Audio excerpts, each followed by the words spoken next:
यहाँ तो कोई नहीं है। अंदर चलते हैं।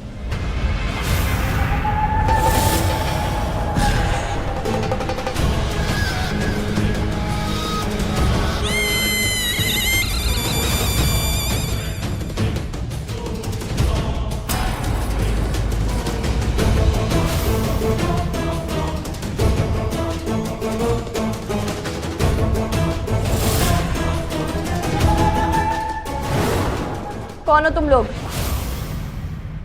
हमें नहीं पता था यहाँ कोई रहता भी है। तो अब पता चल गया ना? चलो अब भागो यहाँ से। मैडम मैडम मेरी बात सुनिए। दरअसल हम अजीत हैं और ये हमारा दोस्त रोहित। परसों रात को यहाँ पर एक बुढ़े, मेरा मतलब अंकल की डेथ हो गई थी एक्सीडेंट से, तो हम उसी के बारे में पूछने आए थे, बस और कुछ नहीं है। मैम हमें इधर उधर से पता लगा तो हमें यहीं का एड्रेस मिला तो हम यहाँ आ गए।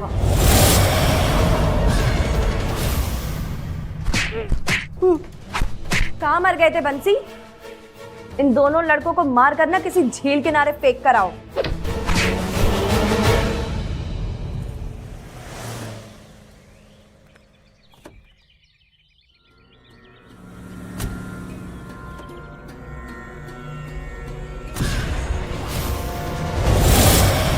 तुम यहाँ क्या कर रही? और तुम यहाँ क्या कर रहे हो? तुम जानती हो इस घर के बारे में? ये किसका घर है? मैं बताता हूँ किसका घर है।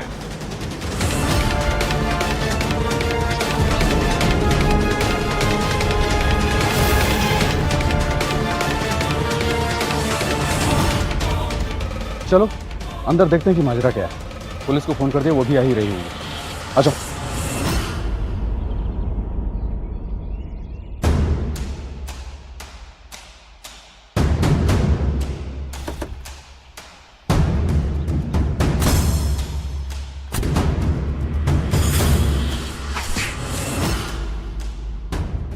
क्या हो गया सर?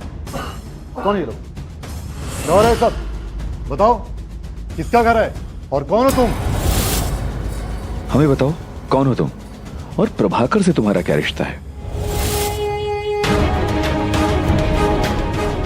लगता है ये ऐसे नहीं मानेगी। कांस्टेबल अपने तरीके से निकालो सच।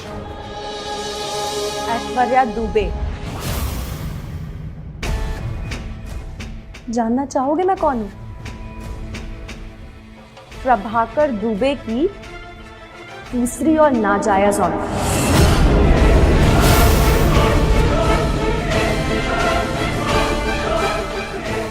और नाजायज होने की वजह से ही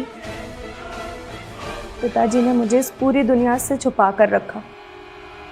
केयर टेकर बंसी और पापा के सिवाय मेरा इस दुनिया में और कोई नहीं है। और हर सैटरडे संडे वो मुझसे यहाँ मिलने आया करते थे। परसों संडे था, वो आए थे मुझसे मिलने यहाँ। पापा, क्या बात है पापा? आप कुछ टेंशन में लग रहे हैं। मैंने तुझे हमेशा रश्मि से बढ़कर चाहा है, पर मुझे दुख इस बात का है कि मैंने चाह कर भी तुझे अपनी बेटी का दर्जा ना दे सका। हो सके तो मुझे माफ कर देना बेटा। आप ऐसे क्यों बोल रहे हैं पापा? हम यहाँ बहुत खुश हैं। बेटा मैं तुमसे एक बात करना चाहता हूँ। मैंने एक विल बनाई है। विल में अविनाश और रश्मि को 20 करोड़ की प्रॉपर्टी बांट दी है। कोई बात नहीं पापा, हम आपकी मजबूरी समझ सकते हैं। और फिर इस विल में हिस्सेदार बनाना मतलब मुझे पूरी दुनिया के सामने लाना।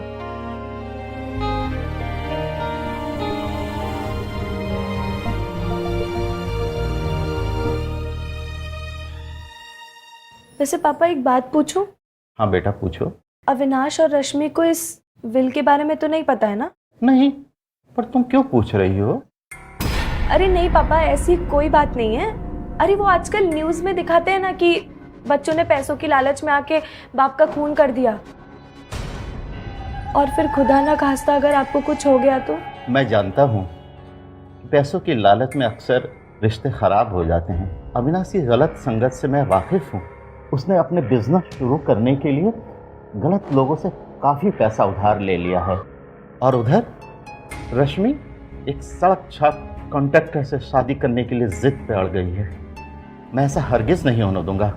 मैं उसके सख्त खिलाफ हूं बेटा, पर वो लोग आजकल मुसीबत में हैं।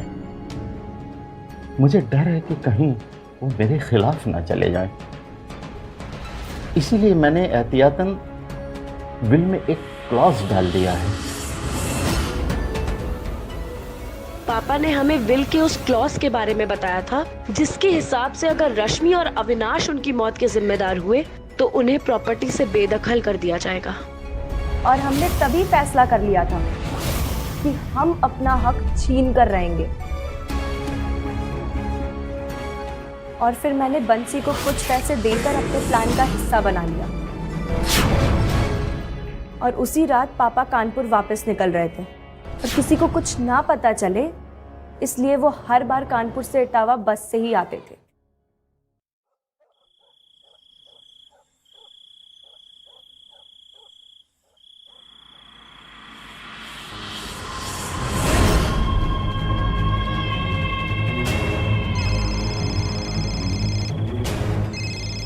हेलो, हाँ, जैसे ही पापा बस स्टॉप पर आए उड़ा देना उन्हें और वहां से भाग जाना।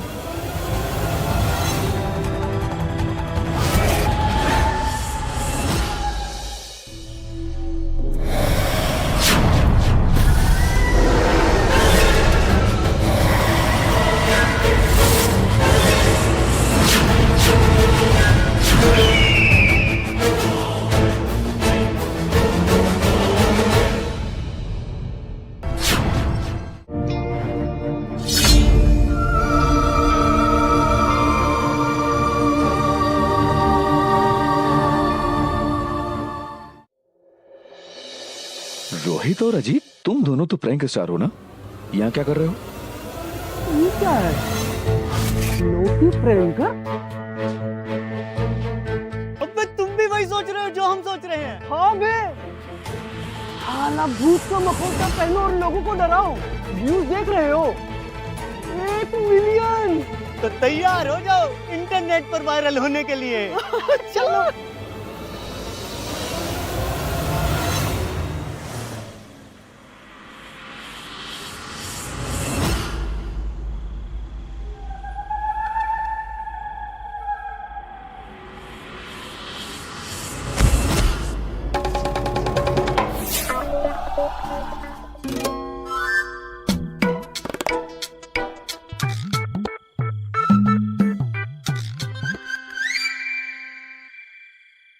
परसों रात हम लोग वहां से प्रैंक करके लौट रहे थे, तभी हमें रास्ते में एक अकेले बूढ़े अंकल मिले। हमने तभी सोच लिया कि अगला शिकार हमारा यही है। हमारे पास अब 2 गवाह थे, जिनके बदौलत हम अपने सौतेले भाई बहनों से और पैसे ऐड सकते थे। और इसलिए मैंने इन दोनों बेवकूफों को नहीं रोका।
मतलब मेरा शक सही था।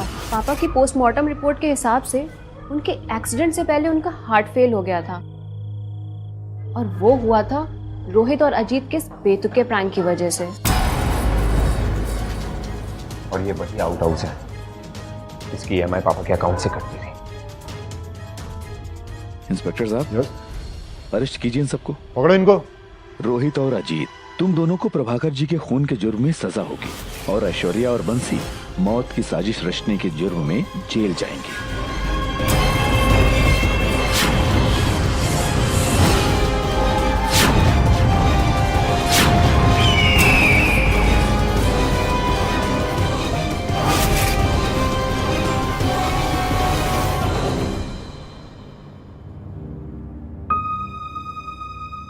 I'm sorry। मैं भूल गया था कि मेरी एक छोटी प्यारी बहन है जिसने मेरा हमेशा साथ दिया, चाहे दुख हो चाहे सुख। और मैं चंद पैसों की लालच में तेरे बारे में बुरा सोचने चला था। मुझे माफ कर देना। इट्स ओके भाई, भलाई इसी में है कि लालच छोड़ो और जितना मिल रहा है उतना लेकर चलो। चल मेरे साथ।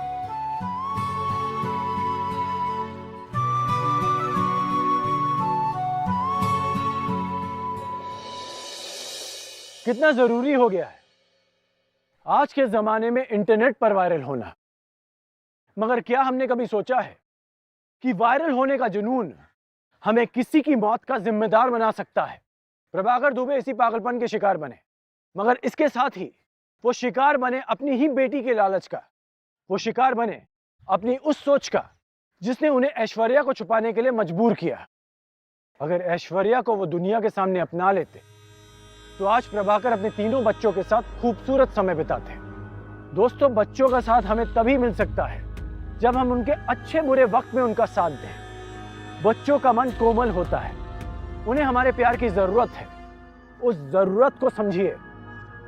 इसी सोच और सबक के साथ मैं गौतम रोडे आपसे लेता हूं विदा। फिर मिलूंगा जुर्म और जज्बात की अगली कहानी के साथ। नमस्कार।